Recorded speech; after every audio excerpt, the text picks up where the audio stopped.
आज मैं फिर से नैनीताल की ठंडी सड़क में खड़ा हुआ हूँ और मेरे सामने एक ऐसे शख्स उपस्थित हैं जिनका नाम है एकेश तिवारी। और आप कल्पना करेंगे कि वो 1 किलोमीटर नहीं, 2 किलोमीटर नहीं, किलोमीटरों के हिसाब से दौड़ते हैं। आइए आज जानते हैं उनसे ही कि वो प्रतिदिन कितना किलोमीटर दौड़ते हैं और उन्होंने क्या रिकॉर्ड बनाया है अपनी दौड़ में। आइए जानते हैं एकेश तिवारी जी से। सर, पहले तो बहुत बहुत धन्यवाद आपका हमसे मुलाकात करने के लिए। और जो आपका सवाल था मैं पहले उसी का जवाब देता हूँ कि मैं कितने किलोमीटर दौड़ता हूँ। तो अभी आजकल जो मेरी ट्रेनिंग चल रही है उसमें मेरा टारगेट रहता है कि मैं महीने में एटलीस्ट 300 किलोमीटर दौड़ पाऊँ। और मेरा हर हफ्ते 1 या 2 हाफ़ मैराथन्स में कंप्लीट करने की कोशिश करता हूँ। तो ये है आपके पहले सवाल का जवाब। जैसा कि एकेश जी ने अभी बताया कि उनका टारगेट जो है 1 महीने में 300 किलोमीटर दौड़ने का है और वो अभी कई चीज़ों के लिए इस बार नए सत्र में 2022 में सोच रहे हैं। अभी उनसे हम ये जानेंगे कि आप की जो रनिंग करते हैं वो किस तरीके की रनिंग होती है, किस लेवल की रनिंग होती है और उन्होंने किस कंपटीशन में प्रतिभाग किया और उनका रिकॉर्ड क्या रहा है और उनके बाकी शौक़ के बारे में भी हम जानकारी लेना चाहेंगे। हम पूछना चाहते हैं एकेश जी से कि आप इस रनिंग के बारे में हमें बताएंगे। तो सर, जैसे कि आपका सवाल था, मैंने आज तक अगर देखा जाए तो 75 से ज़्यादा हाफ मैराथन्स कंप्लीट कर लिए हैं और 15 से ज़्यादा मैंने फुल मैराथन्स कंप्लीट करी हैं। उसके अलावा मेरा जो शौक़ है वो अल्ट्रा रनिंग का है। अल्ट्रा रनिंग बेसिकली आपका फुल मैराथन से ऊपर कोई भी रन अगर आप रन कर रहे हैं तो उसे अल्ट्रा रन बोलते हैं। तो मैंने शुरुआत की थी 2, 4, 5 किलोमीटर दौड़ने से, फिर वो 2, 4, 5 से 10 हुआ, 10 से 21 हुआ। 25 नवंबर 2019 को 25 अगस्त 2019 को मैंने पहली बार हाफ मैराथन में पार्टिसिपेट किया, जो कि नैनीताल मानसून मैराथन है, जो कि रन टू लिव द्वारा ऑर्गेनाइज़ की जाती है। तो उसमें पार्टिसिपेट करके उसके लिए तकरीबन 1 से 2 महीने मैंने तैयारी करी। उसमें पार्टिसिपेट करके कुछ अच्छा लगा, कुछ नया सीखने को मिला। तो फिर तब से डिसाइड किया कि कुछ और इस पे फोकस रखेंगे। पहले शुरुआती थी फिटनेस की वजह से, लगता था कि बहुत साल ज़िंदगी के फिटनेस पे ध्यान नहीं दिया। थ्रू आउट 10 साल में दिल्ली में जॉब करता रहा, तो तब मेरे फिटनेस पे बिल्कुल ध्यान नहीं था। तो वो चीज़ थी। और तब से जब से मैं वापस नैनीताल लौटा, मैं 2017 में मैं नैनीताल वापस आया, तो तब से मेरा ये गोल रहा कि थोड़ा अपने फिटनेस पे वापस ध्यान देना। तो शुरुआत जो हुई वो रनिंग की वहाँ से हुई कि कुछ फिटनेस के ऊपर करना है। लेकिन जैसे जैसे हाफ मैराथन्स करी, फिर कुछ और चैलेंजेस आते रहे। एक अल्ट्रा वॉरियर रेस होती है, वो मैंने 30K किया, 30 किलोमीटर 2019 में। इस साल मैंने ये 50 किलोमीटर चाइना पीक चैलेंज होता है उनका, जिसमें कि आपको भवाली गांव से रातीघाट, फिर रातीघाट से चाइना पीक, फिर चाइना पीक से वापस भवाली गांव सैनिटोरियम होते हुए आना होता है। तो वो 50 किलोमीटर मैंने इस साल कंप्लीट किया। उसके अलावा मैंने जैसलमेर में एक द हिल रेस की बॉर्डर रन होती है, वो बॉर्डर रन में मैंने 50 किलोमीटर कंप्लीट किया 6 घंटे 18 मिनट में पिछले साल। और इस साल का मेरा टारगेट है कि मैं उसी रेस में जाके 100 किलोमीटर कंप्लीट करूं, जिसमें 16 घंटे का समय होता है हमारे पास। वो है दूसरा मेरा इस साल का जो गोल है, वो 2022 में 2022 किलोमीटर दौड़ने का है, जिसमें मेरे तकरीबन 1900 से ज़्यादा किलोमीटर ऑलरेडी हो चुके हैं। तो कोशिश ये है कि हाँ, जितना अपने आप को पुश करके पुराने रिकॉर्ड्स हैं या पुराने जो भी मतलब अपने खुद के जो एक माइंड ब्लॉक्स बने हुए हैं उनको तोड़ना है, उनसे आगे निकलना है, फिजिकल बैरियर्स को पुश करना है, मेंटल बैरियर्स को पुश करना है। तो वो गोल रहता है जिंदगी। बहुत बढ़िया, बहुत बढ़िया। उनकी पसंद कौन से स्पोर्ट्स में है, रुचि किस स्पोर्ट्स में है, मैं थोड़ा सा जानना चाहूँगा एकेश जी से। सर, तो स्पोर्ट एज सच अगर आप बोलेंगे तो अभी तो मेरा फ़िलहाल जो फोकस रहा है वो रनिंग पे ही ज़्यादा रहा है, क्योंकि रनिंग अपने आप में मेरा मतलब वो काफ़ी टाइम जिसे कहते हैं वो ले जाता है। क्योंकि मैं मेरा जैसे कई लोग सुबह 15 मिनट आधा घंटा दौड़ते हैं, तो मेरे दौड़ जो होती है वो फिर 2 घंटे 4 घंटे 8 घंटे ऐसे चली जाती है। तो और किसी स्पोर्ट के लिए तो अभी फ़िलहाल इतना वक्त नहीं मिल पाता है। लेकिन और मुझे कुछ मेरे शौक़ रहे हैं, जो कि जैसे मैंने बताया कि जब मैं दिल्ली से वापस आया और एक कॉर्पोरेट लाइफस्टाइल, एक कॉर्पोरेट जॉब छोड़ के जब मैंने अपना खुद का काम शुरू किया है यहाँ पे, तो कुछ समय निकाल पाया हूँ कुछ चीज़ों के लिए। तो लिखने का शौक़ है, मैं राइटिंग करता हूँ, म्यूज़िक लिखने का शौक़ है, तो मैं लिरिक्स वगैरह लिखता हूँ, मेरा उसमें इंटरेस्ट है।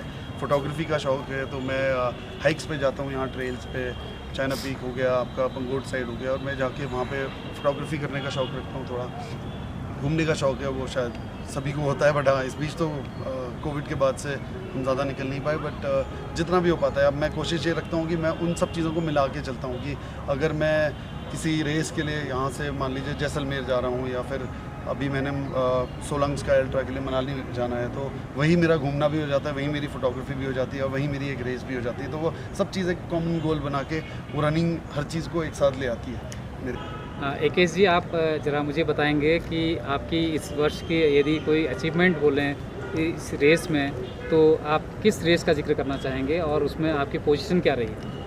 सर तो इस वर्ष की मेरी जो सबसे बड़ी रेस रही, सबसे इम्पोर्टेंट रेस रही मेरे लिए, वो थी हेल्थ 480 एक चैलेंज होता है जो कि एक वर्चुअल रेस होती है जिसमें 1 महीने का समय मिलता है रनर्स को 480 किलोमीटर दौड़ने के लिए।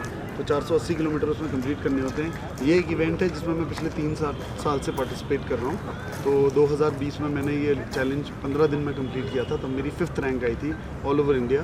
2021 में मैंने ये चैलेंज 13 दिन में कंप्लीट किया था, तो मेरी 4th रैंक आई थी ऑल ओवर इंडिया। और इस बार मैंने 9 दिन में ये चैलेंज कंप्लीट किया और मेरी 1st रैंक रही, तो मैं पहला रनर रहा ये चैलेंज कंप्लीट करने वाला। अच्छा, जी जी जी, हाँ जी, बहुत बढ़िया। तो वो सबसे बड़ा अचीवमेंट इस साल का था। बाकी दूसरा इस साल का मेरा जो किलोमीटर्स का टारगेट है वो अगर मीट होता है तो वो उसको मैं दूसरा सबसे बड़ा अचीवमेंट मानूंगा, बट वो उसके लिए मुझे दिसंबर तक वेट करना पड़ेगा। जी जी, बहुत अच्छा। एकेश जी से मैं पूछना चाहूँगा कि रेस करने से पहले, जैसे उन्होंने जब 12th पास आउट किया था, तो उसके बाद उन्होंने कहीं जॉब करी या कोई प्रोफेशनल ट्रेनिंग ली या किसी प्रोफेशनल कोर्स को करके उन्होंने जॉब करी, ये जानना चाहूँगा मैं। एकेश जी बताएंगे कि उन्होंने कोई इस बीच में जॉब करी या अभी वर्तमान में आप यहाँ नैनीताल में क्या करते हैं? सर तो मेरी क्लास 12th मैंने 2004 में कंप्लीट किया था। उसके बाद मेरी ग्रेजुएशन मैंने गोवा से करी। मैंने IHM गोवा से होटल मैनेजमेंट का कोर्स किया था।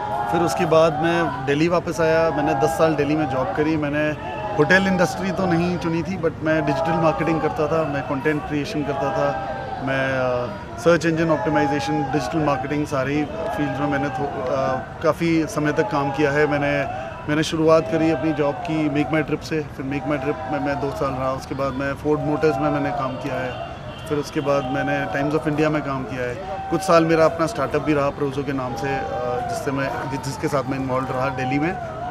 फिर मेरे जब 2017 में थोड़ा घर वालों की एज भी हो चुकी थी और यहाँ पे कोई संभालने वाला भी नहीं था, तो मैं उस वजह से मैं वापस आया। फिर यहाँ वापस आके मेरा होटल है यहाँ कुर्मांचल होटल के नाम से, तो मैं अपना होटल यहाँ पे देख रहा हूँ अभी आज की तारीख में। और मैं हल्द्वानी में मेरा एक पैकेज स्नैक्स का एक फैक्ट्री जो है वो सेटअप हो रही है, तो वो मेरा काम है। अभी प्राइमरली मैं इन चीज़ों में इन्वॉल्व हूँ और इन सब से मुझे जब भी समय मिल पाता है तो मैं अपनी रनिंग उस दौरान चालू रखता हूँ। तो एकेश जी, आपने अपने जॉब प्रोफाइल के बारे में बताया, आपने कहाँ कहाँ पढ़ाई की, उस सब के बारे में बताया। यदि मैं एकेश जी से पूछूं कि आप आज के युवा को जो रनर्स हैं, दौड़ते हैं, एथलेटिक्स में इंटरेस्ट रखते हैं, उन युवाओं को आप क्या सजेशन देना चाहेंगे? आपकी तरफ से उनके लिए क्या संदेश होगा?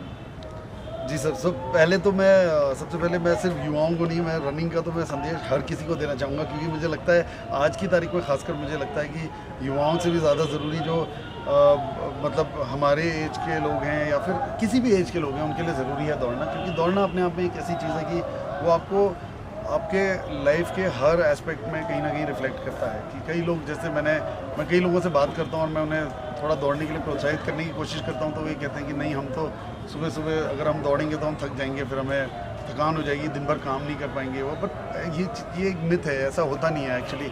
आप कभी भी सुबह 15 मिनट, 20 मिनट, आधा घंटा रनिंग करें तो आपको दिन भर उसकी एनर्जी फील होती है कि आप कितना अलर्ट रहते हैं, कितना आप फिजिकली फिट फील करते हैं, कितना एनर्जेटिक फील करते हैं। तो वो सब चीज़ें रिफ्लेक्ट होती हैं। तो ऐसा नहीं है कि किसी सिर्फ यंगस्टर्स ही दौड़ सकते हैं या यंगस्टर्स को ही दौड़ना चाहिए, हर किसी को। मैं पर्सनली अपनी बात करूँ तो मैंने अपने शुरुआत के 25 सालों में ज़िंदगी के मैं कभी नहीं दौड़ा, मैं एक बार भी नहीं दौड़ा। मैंने दौड़ना शुरू 26 साल से किया। सरप्राइजिंग। जी जी जी, तो 26 साल के बाद मुझे ये थोड़ी सी, जैसे कहेंगे कि अकल आएगी, दौड़ने में कुछ हेल्थ बेनिफिट्स हैं और बहुत सारी चीज़ें हो रही हैं और एक इंटरेस्ट डेवलप हुआ, तब मैंने शुरू किया। इसलिए मुझे लगता है कि एक एज अ स्पोर्ट तो ठीक है, अच्छी चीज़ है कि आप रनिंग कर रहे हैं, आपके गोल्स हैं कि जैसे हमने अपने गोल्स बना रखे हैं। कई लोग स्पीड बेस्ड गोल बनाते हैं कि मुझे 2 घंटे से कम में हाफ मैराथन करनी है, 1 घंटे से कम में 10 किलोमीटर करना है। सबके अपने अपने गोल होते हैं और कई लोग डिस्टेंस बेस्ड बनाते हैं। जैसे मेरे गोल ज़्यादा डिस्टेंस बेस्ड रहते हैं कि इस साल मेरा ये गोल है कि मुझे 1 दिन के अंदर 100 किलोमीटर दौड़ना है। तो वो गोल्स अपनी जगह हैं, एज अ स्पोर्ट वो बहुत अच्छी चीज़ है। लेकिन मुझे ये लगता है कि चाहे वो युवा हों, चाहे आप मिडिल एज की बात करें, चाहे ओल्ड एज की बात करें, रनिंग कहीं ना कहीं एक ऐसी चीज़ है कि दौड़ने से आपको मल्टीपल बेनिफिट्स मिलते हैं। और वो सिर्फ एक एज अ स्पोर्ट उसको नहीं लेना चाहिए, उसको एज अ लाइफस्टाइल आपको देखना चाहिए कि चाहे आप जब समय निकाल पाएँ, आप ज़्यादा ना दौड़ें, आप कम दौड़ें, आप बहुत देर ना दौड़ें, आप थोड़ी देर के लिए दौड़ें, 5 मिनट दौड़ें, 10 मिनट दौड़ें, लेकिन आप दौड़ें। और मुझे लगता है कि किसी भी स्पोर्ट में यही चीज़ सबसे ज़्यादा इंपॉर्टेंट होती है कि आप कितना परसिस्टेंटली उस चीज़ को कर रहे हैं। कई लोग बोलते हैं कि नहीं हमारा ये टैलेंट नहीं है, हमें ये आता नहीं है। मैं ये बोलता हूँ कि टैलेंट अपनी जगह है, टैलेंट बहुत छोटी चीज़ है, लेकिन टैलेंट से कहीं ज़्यादा इंपॉर्टेंट ये है कि आप कितना कितना ज़्यादा डेडिकेशन दिखा रहे हैं, कितना डिटर्मिनेशन है आपके अंदर। और कैसे अब जैसे कई लोग होते हैं कि जो सुबह उठ के अक्सर में दौड़ने का मन किसी का भी नहीं करता है, मुझे ऐसा लगता है, मेरा खुद नहीं करता कई बार। बट वही है कि अब मुझे पता है कि अगर मैंने अपने लिए एक टारगेट सेट किया है तो सुबह चाहे बारिश हो रही हो, चाहे बर्फ़ पड़ी हो, चाहे गर्मी हो, मुझे पता है कि मुझे दौड़ना है, तो मैं निकल जाऊँगा दौड़ने। और चाहे मैं ज़्यादा ना दौड़ूँ, मैं 10 किलोमीटर सोचा था तो मैं 5 ही किलोमीटर दौड़ूँ या 2 किलोमीटर दौड़ूँ, लेकिन अगर मैं वो चीज़ रोज़ कर रहा हूँ तो उसके बेनिफिट्स जो एज अ रनर मुझे मिलते हैं वो कहीं ज़्यादा होते हैं रादर देन जस्ट समथिंग जो बिल्कुल टैलेंट के बेसिस पे हम करते हैं। तो मुझे लगता है, और ये चीज़ कोई भी पिकअप कर सकता है, क्योंकि मैंने खुद ये चीज़ काफ़ी उम्र तक नहीं पिकअप करी थी, उसके बाद पिकअप करी। तो मुझे लगता है कि ये हर किसी के लिए पॉसिबल है और हर किसी को करना चाहिए। और कोई चीज़ के एज अ स्पोर्ट नहीं भी तो फॉर हेल्थ रीजन्स। जी, AK जी ने अपने युवाओं को, क्या वृद्ध हों चाहे किसी भी एज ग्रुप के हों, उन सबको एक बहुत शानदार सा मैसेज दिया है। उनके हिसाब से उनका उद्देश्य ही यही है कि ज़िंदगी ही दौड़ है, और वो चाहे किसी हेल्थ कॉज से दौड़ें या किसी भी कारण से दौड़ें, दौड़ना बहुत ज़रूरी है। क्योंकि कहा भी गया है, चलती का नाम गाड़ी, रुक जाए तो खटारा। तो मैं AK जी को इनकी उपलब्धियों के लिए जो बीते वर्षों में मिली हैं उसके लिए बहुत बहुत बधाई देता हूं, और इनको एक शुभकामनाएं ये भी देता हूं कि इन्होंने जो एक रेजोल्यूशन लिया है कि 2022 में 2022 किलोमीटर दौड़ेंगे, तो ये इनकी मनोकामना पूरी हो, उसकी पूरी तैयारी के साथ ये उस रन को दौड़ें। और एक दिन में 100 किलोमीटर की रेस में प्रतिभाग करने की जो बात कहते हैं, उसमें प्राइज़ विन करने की बात सोच रहे हैं, तो वो उसमें भी ये कामयाब हों। और निश्चित रूप से AK जी जैसे युवा जो लोग अपने दृढ़ संकल्प से इन प्रतियोगिताओं में प्रतिभाग कर रहे हैं, सफलताएं ज़रूर मिलेंगी। AK जी, आप हमारे YouTube चैनल में आए, आपका बहुत बहुत आभार। जब आप अपने मकसद में, मंतव्य में सक्सेसफुल हो जाएंगे, उसके बाद फिर एक बार आपसे और मुलाकात होगी। हम अपने टीम के साथ आपसे फिर पुनः मुलाकात करेंगे। आपका हमारे साथ जुड़ने के लिए बहुत बहुत धन्यवाद। बहुत बहुत धन्यवाद सर। Thank you.